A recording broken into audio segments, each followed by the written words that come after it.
A very warm welcome to you all in my class.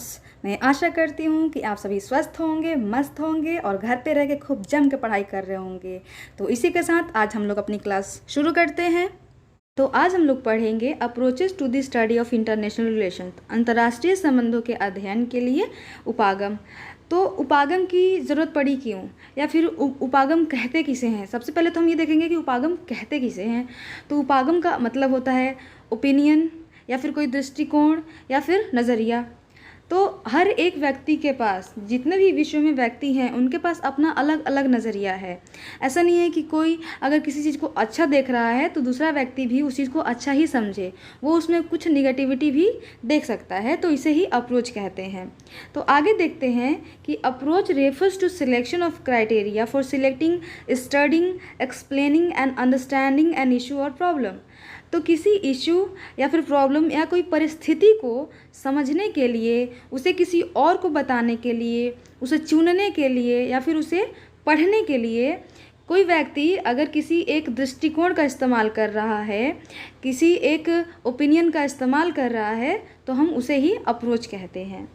It relates to looking at the issue, problem from a particular angle and explaining the phenomena from the same angle। तो अगर कोई व्यक्ति है, वो किसी एक problem को या फिर कोई परिस्थिति को एक विशेष स्थिति से देखता है, एक विशेष दृष्टिकोण से देखता है, तो वो उसको उसी के हिसाब से एक्सप्लेन भी करेगा। आगे देखते हैं कि how ever different scholars have chosen different criteria and different angle for understanding and explaining a problem issue that resulted in different approaches. तो क्योंकि हम देख रहे हैं कि हर एक व्यक्ति के पास अपना अलग अलग पॉइंट ऑफ व्यू है, अपना अलग अलग ओपिनियन है किसी भी चीज़ को समझने के लिए, जिसके वजह से क्या होता है कि विभिन्न प्रकार के हमारे विद्वान हैं, वो अलग अलग प्रकार के अप्रोचेस का इस्तेमाल करते हैं, अलग अलग प्रकार के दृष्टिकोण का इस्तेमाल करते हैं, जिसके वजह से हमें रिजल्ट में क्या मिलता है, डिफरेंट प्रकार के अप्रोचेस। जैसे कि आपके क्लासिकल अप्रोच, आपका क्लासिकल अप्रोच को ही ट्रेडिशनल अप्रोच भी कहते हैं, जिसे कि हम परंपरागत या फिर शास्त्रीय उपागम भी कह सकते हैं। दूसरा है साइंटिफिक या फिर बिहेवियरल अप्रोच। तो इस प्रकार से हम इन अप्रोचेस को समझ सकते हैं। यहाँ पे हम ऐसे देख सकते हैं कि आपके हॉब्स हैं, लॉक हैं, रूसो हैं। तो हॉब्स ने कहा था कि जो प्राकृतिक अवस्था है उसमें जो व्यक्ति हैं उनमें हमेशा क्या होता है, दुश्मनी बनी होती है, हमेशा एक दूसरे को भय रहता है एक दूसरे से, जिसके वजह से कि जो वातावरण है वहाँ का हमेशा भय युक्त रहता है और किसी का भी जीवन सुरक्षित नहीं होता है। लेकिन रूसो कहते हैं कि जो दो व्यक्ति हैं वो आपस में क्या करते हैं कि एक दूसरे की रखवाली करते हैं, एक दूसरे की सुरक्षा करते हैं, जिससे कि जो व्यवस्था है वो थोड़ी बहुत अच्छी होती है।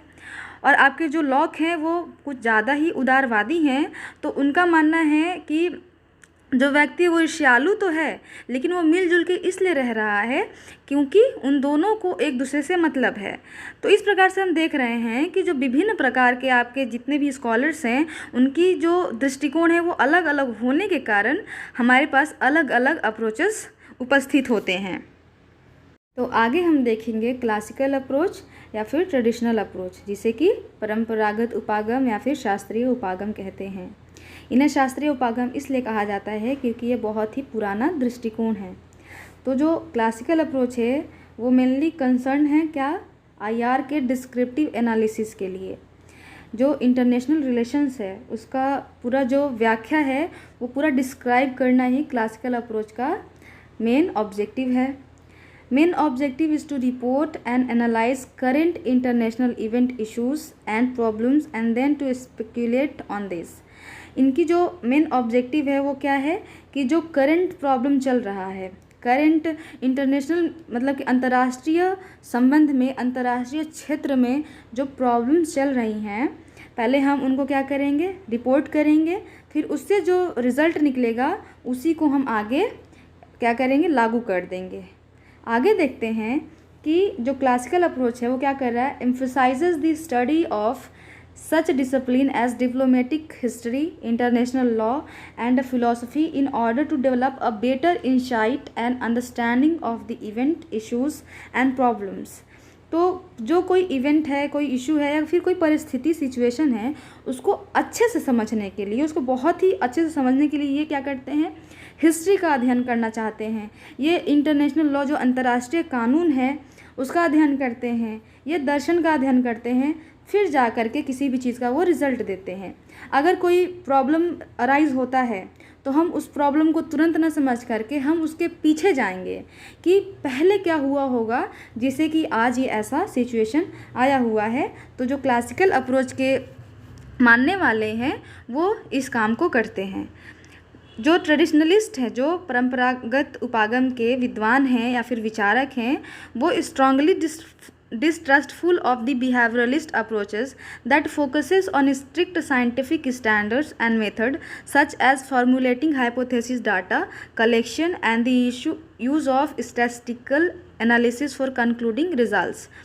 तो जो परंपरावादी विचारक हैं उनका मानना है, या फिर वो जो व्यवहारवादी अप्रोच के, जो व्यवहारवादी उपागम के विद्वान हैं या फिर जो व्यवहारवादी उपागम हैं, उसके एकदम सख्त खिलाफ हैं। क्योंकि जो व्यवहारवादी उपागम है वो क्या कर रहा है, साइंटिफिक स्टैंडर्ड को इस्तेमाल कर रहा है, साइंटिफिक मेथड को इस्तेमाल कर रहा है। किसके लिए, किसी भी सिचुएशन को पहले समझने के लिए वो क्या करता है, एक हाइपोथेसिस बनाएगा, उसके लिए एक डाटा का इस्तेमाल करेगा कि डाटा कलेक्ट करना हर जगह से, फिर उसके बाद उसको अच्छे से ग्राफ में करके उसको स्टडी करना, फिर बाद में रिज़ल्ट देना। तो इसके खिलाफ है परंपरावादी विचारक। उनका मानना है कि कोई भी इशू है तो उसको पूरा एकदम अंदर तक जाओ, उसको पढ़ो, तभी हमें रिज़ल्ट मिलेगा।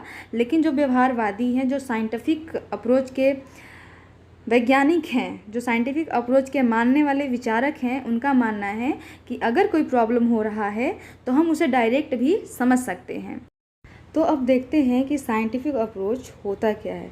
साइंटिफिक अप्रोच को हम व्यवहारवादी उपागम या फिर वैज्ञानिक उपागम भी कह सकते हैं। इसे वैज्ञानिक उपागम क्यों कहते हैं, क्योंकि इसके मानने वाले विचारक हर चीज़ को वैज्ञानिक दृष्टि से देखते हैं।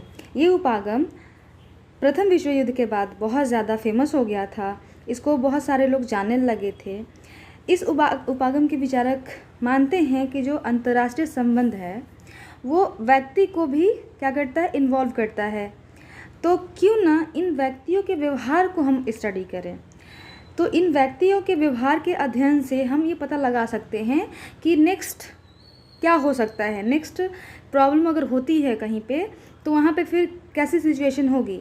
जैसे कि हम अमेरिका और इंडिया के व्यवहार को न समझ करके वहाँ के जो राष्ट्रपति हैं, इंडिया के प्रधानमंत्री हैं, इनके व्यवहार को देखें कि इन दोनों का जो नज़रिया है, इन दोनों का व्यवहार क्या है एक दूसरे के प्रति। तो ऐसा मानना साइंटिफिक अप्रोच के विचारकों का है। तो ये जो स्कॉलर्स हैं वो apply scientific method in analysing and explaining human behaviour.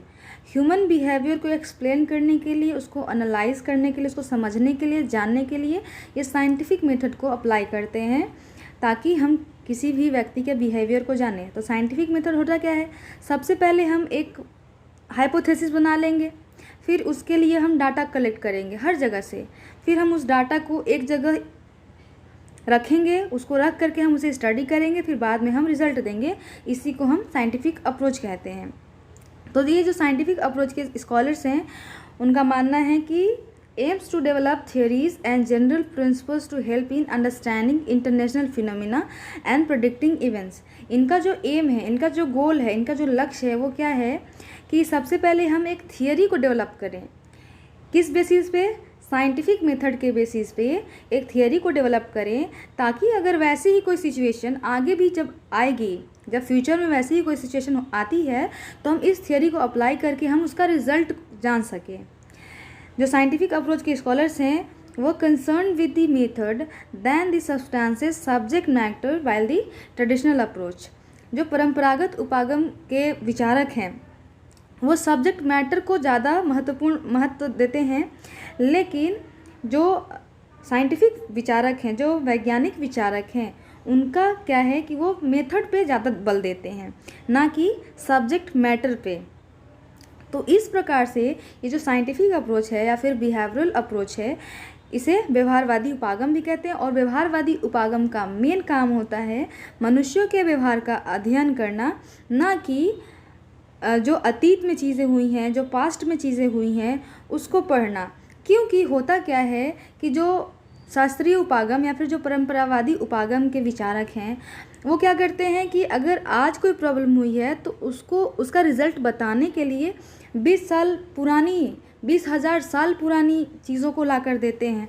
जैसे कि अगर आज इंडिया और अमेरिका का कोई रिलेशन ख़राब हो रहा है या फिर अच्छा हो रहा है तो वो पुरानी चीज़ों को लेकर आएंगे कि पहले अच्छा संबंध था इसलिए आज भी अच्छा संबंध है, या फिर पहले 20,000 साल पहले ख़राब संबंध हो गया था इसलिए आज ख़राब संबंध है।